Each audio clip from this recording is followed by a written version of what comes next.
Picture this. You're sitting across from a mortgage lender, and they're smiling at you like they're doing you the biggest favor of your life. They tap their calculator and say, "Congratulations, you're approved for $400,000. You're earning $75,000 a year. You've got $30,000 saved up, and suddenly, home ownership feels real." But here's what that lender isn't telling you. Qualifying for a mortgage and actually affording the house are two completely different things. And that difference, it's about to wreck your financial future. My name is Seb, and I'm obsessed with exposing the gap between what financial institutions tell you and what actually works in real life. If you're tired of getting approved for things that'll destroy your budget, hit that subscribe button. Let's talk about what $400,000 really costs, because understanding this could save you from the biggest financial mistake of your life. Point 1. The real monthly cost isn't what you think it is. Here's where things get interesting. When you look at mortgage calculators online or talk to real estate agents, they love showing you the principal and interest payment. Right now, with mortgage rates sitting around 6.1%, if you put 20% down on a $400 house, you're borrowing $320,000. Your principal and interest payment? $1,919 a month. And that's where they stop. That's the number they want stuck in your head. But here's what nobody talks about. That's only about 58% of what you'll actually pay every single month. Let me break down the real cost. You've got your $1,919 mortgage payment. Then add property taxes, which at the national average of 1.1% means another $367 a month. Homeowners insurance runs about $200 to $250 monthly. That brings you to around $2,500 a month just for what's called PITI, principal, interest, taxes, and insurance. But we're still not done. Financial advisors recommend setting aside 1% of your home's value annually for maintenance and repairs. That's another $333 a month. Utilities average $250 to $300. If you're in a community with an HO, that's typically another $250 monthly. Your actual housing cost? Between $3,300 and $3,400 every single month. Think about it this way. If someone showed you a car with a sticker price of $30,000, but then at checkout they said, "Oh, by the way, with all the fees and add-ons, your actual price is $52,000. You'd walk out of that dealership. But with houses, we just accept it. Point 2. The income math that changes everything. Financial planners recommend keeping your housing costs at or below 28% of your gross income. This isn't some random number they pulled out of thin air. It's the threshold between manageable housing and financial stress. Above 28%, you start sacrificing things that actually matter, like retirement savings and emergency funds. So let's do the math on that basic $2,500 PITI payment.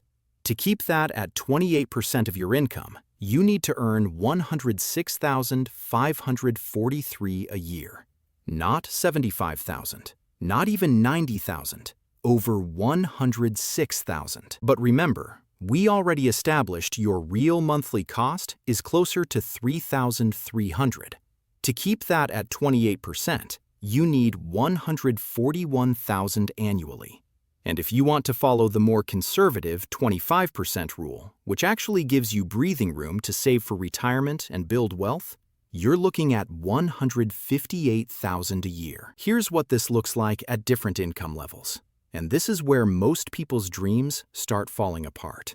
If you're earning $80,000 a year, the 28% guideline says you can afford $1,867 a month for housing. But just the basic PITI is $2,486. You're already $619 over budget before we even talk about maintenance, utilities, or HOA fees. Your housing would consume 37% of your gross income. The maximum house you can comfortably afford at $80,000? Somewhere between $275,000 and $300,000. At $100,000 annual income, you're getting closer. The 28% rule allows $2,333 monthly, which almost covers the PITI. But once you factor in the full $3,300 true cost, you're spending 40% of your gross income on housing. You might survive, but you won't thrive. This is what nobody talks about. You can walk into a bank earning $70,000 and get approved for this mortgage because lenders allow debt-to-income ratios up to 43% or even 50%. They'll approve you for a payment that eats half your income. And legally, technically, they did nothing wrong. They qualified you. They didn't promise you'd be able to afford it. Point 3. The debt destroyer. Let me paint you a picture of how this gets even worse. The average American isn't walking into this mortgage debt-free. They've got a car payment averaging $748 a month for new cars, or $532 for used. They've got student loans, around $200 to $300 monthly. Credit card minimums of about $132. Here's the brutal part. Every $100 in monthly debt payments reduces your home buying power by $15,000 to $25,000. Let's say you're earning $90,000 a year, which feels pretty good. That's $7,500 a month gross. At the maximum 43% debt-to-income ratio lenders allow, you can have $3,225 total monthly debt, but you've got a $500 car payment, $250 in student loans, and $150 in credit card minimums. That's $900 before we even get to housing. You've got $2,325 left for your PITI. At current interest rates,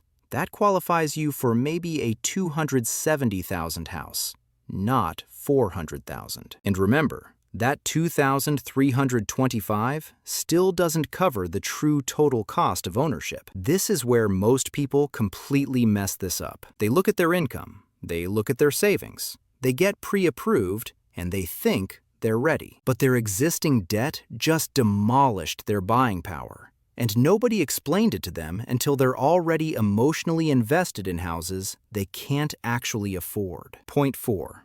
The savings timeline nobody warns you of. Here's the uncomfortable reality about down payments. Even if you could somehow afford the monthly payments, you need $80,000 just to put 20% down on a $400,000 house. Add closing costs of $8,000 to $20,000, and you need roughly $92,000 in cash before you even get the keys. The median American under age 35 has $5,400 in their savings account. The median across all ages is $8,000. Think about that gap. You need $92,000, and half of all Americans have less than $8,000 saved. Even if you're a disciplined saver, the timeline is brutal. Let's say you earn $80,000 and you manage to save 15% of your income, which is aggressive. That's $12,000 a year. To save $92,000, you're looking at 7.7 years.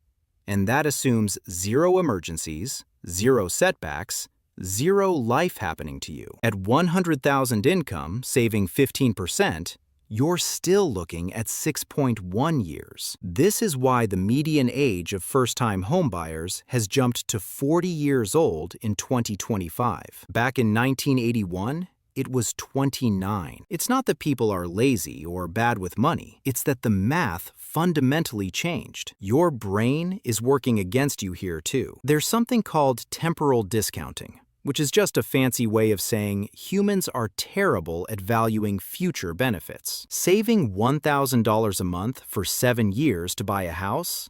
Your brain knows you can't actually afford anyway? That feels impossible. And honestly, for most people, it is. So who can actually afford a $400,000 house? Here's the bottom line. Based on the actual math, not the bank's math, you need household income between $120,000 and $160,000 to comfortably afford a $400,000 home. That puts you in roughly the top 20% to 25% of American earners. Or you need to be in a low-cost state where $400,000 buys you a massive house and property taxes are minimal. But in most of the country, especially where jobs that pay $120,000 actually exist, $400,000 gets you a modest starter home. The median household earning $83,730 falls somewhere between $20,000 and $75,000 short of comfortable affordability, depending on the down payment. They can qualify, they just can't afford it. Look, Here's what this all means. That gap between qualifying and affording isn't a technicality. It's the difference between owning a home and letting a home own you. If you're earning under $100,000, a $400,000 house will stretch you financially, regardless of what a lender approves. Target something in the $250,000 to $300,000 range. Increase your income or plan for a longer savings timeline. The math is what it is. Your future financial freedom depends on respecting it.